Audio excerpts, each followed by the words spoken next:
Hi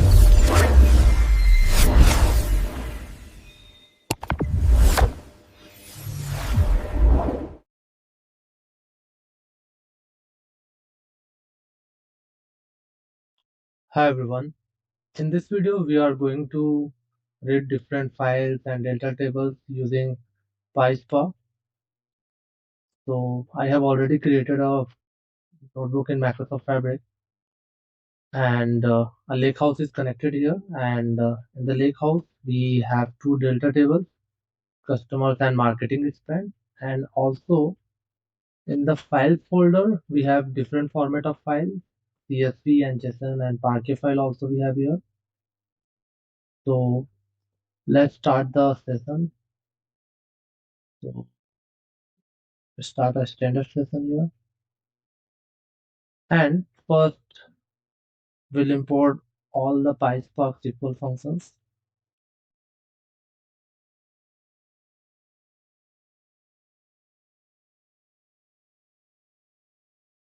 So here I'm using import star so that we don't have to import each and every function one by one. So we will import whatever functions are available. We will be importing all the functions at once.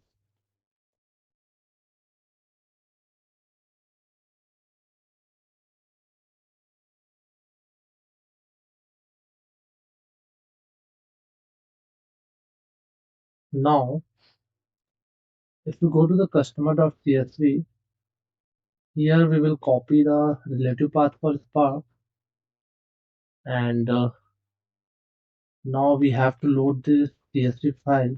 So we'll say customer df is equal to, so we'll do spark dot read dot format, and under the format we have to mention the what is the file type we have. So we have CSV, then dot option,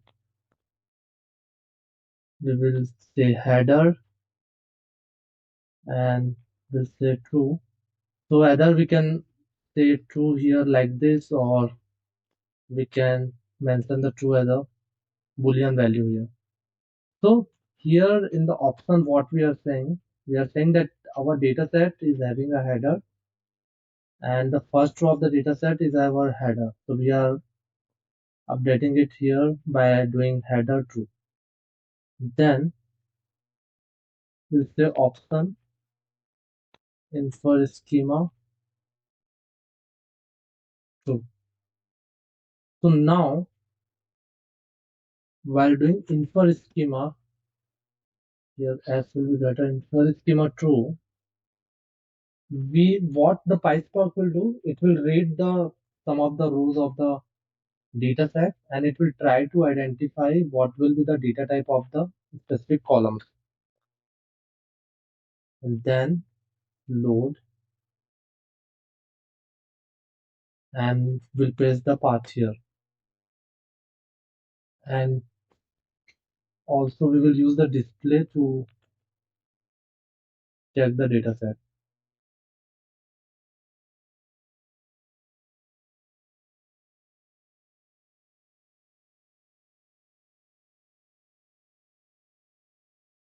Okay, so here our data set is loaded, so we can see customer ID column, first name, country, and also like let's try this.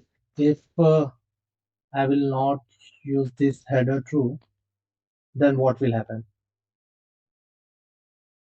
See, so when I'm not using header true, then it is not considering the first row as a header of the data set, and it is just giving the random names C0, C1, C2, C3, C4 to all the columns.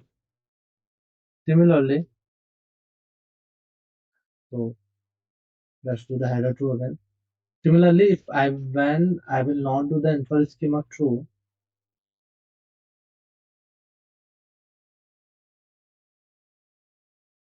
see, if I'm not mentioning infer schema true, then it is not identifying the data type of any of the column, and it is just updating each and every column as a string data type. So you can see ABC, even age is also ABC. But when we'll do the infer schema true, see, it is identifying the data type of the column.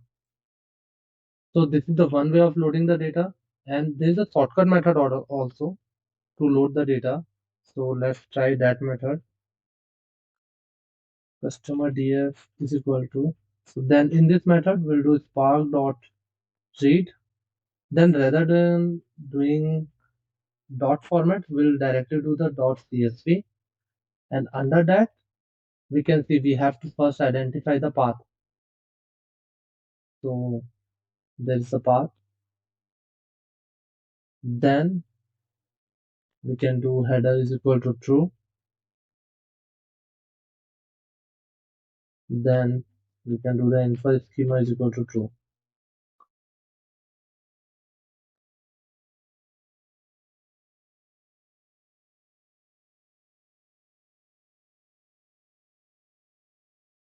See.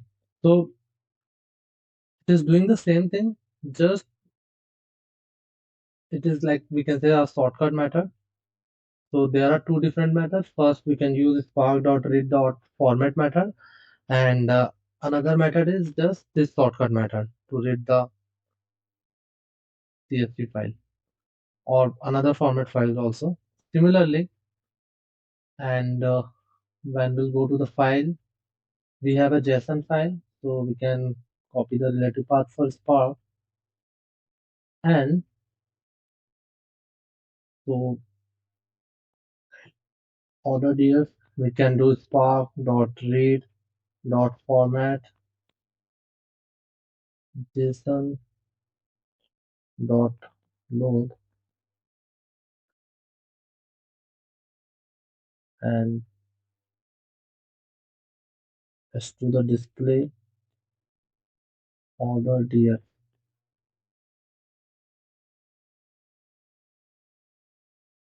See, in this way we can use the JSON dataset, and yeah, obviously we can use this shortcut method also here. We can do the header true and infer schema true also, but JSON doesn't contain any kind of header, so it's not required. But yeah, we can do the infer schema true here also.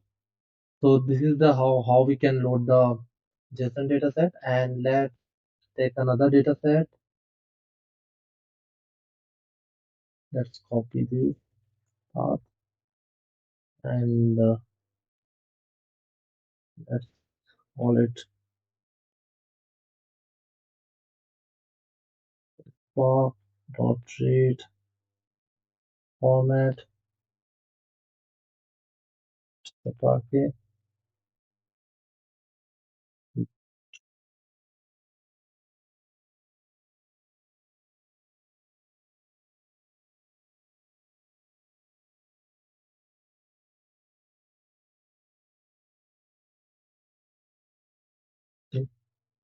So for the Parquet format, most of the time infer schema is not required because Parquet format files, they carry the schema of the dataset at the footer itself, so it is not required.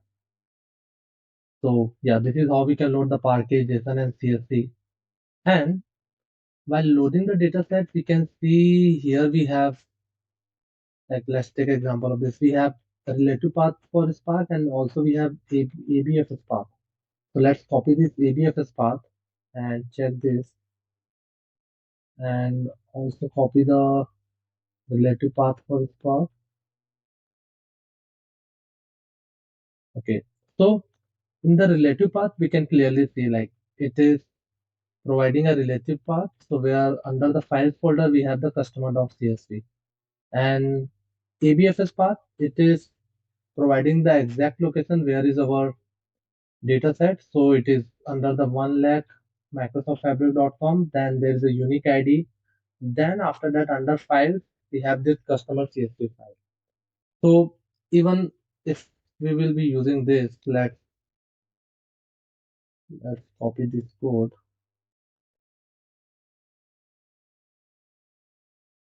and if we will use this,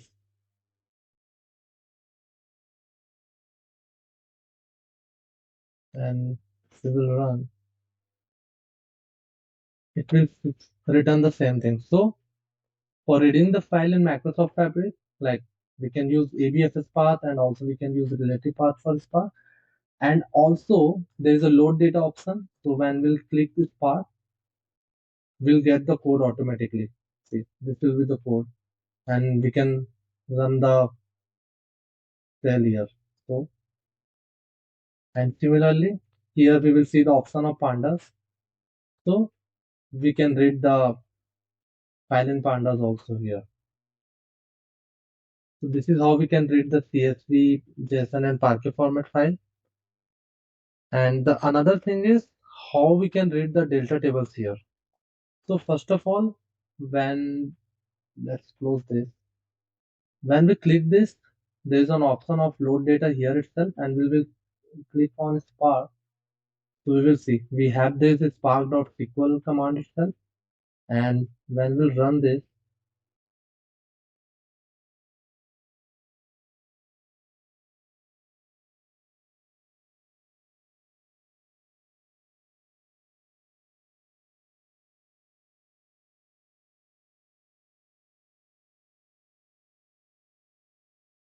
the data is loaded. So we can just come here, we can click on this, and we can load the data here itself. And the command is simple, spark.sql, and we are writing our normal SQL code here. So like we are saying select.customer global is commerce supply chain dot dbo dot customers, and we are also giving the limit. So it's a normal SQL that we are using always. So we can use the Spark or SQL and we can provide the SQL code here. And there is another way to read the data. So let's take customer df only. We can do the spark dot read dot table, and we can just identify the table name.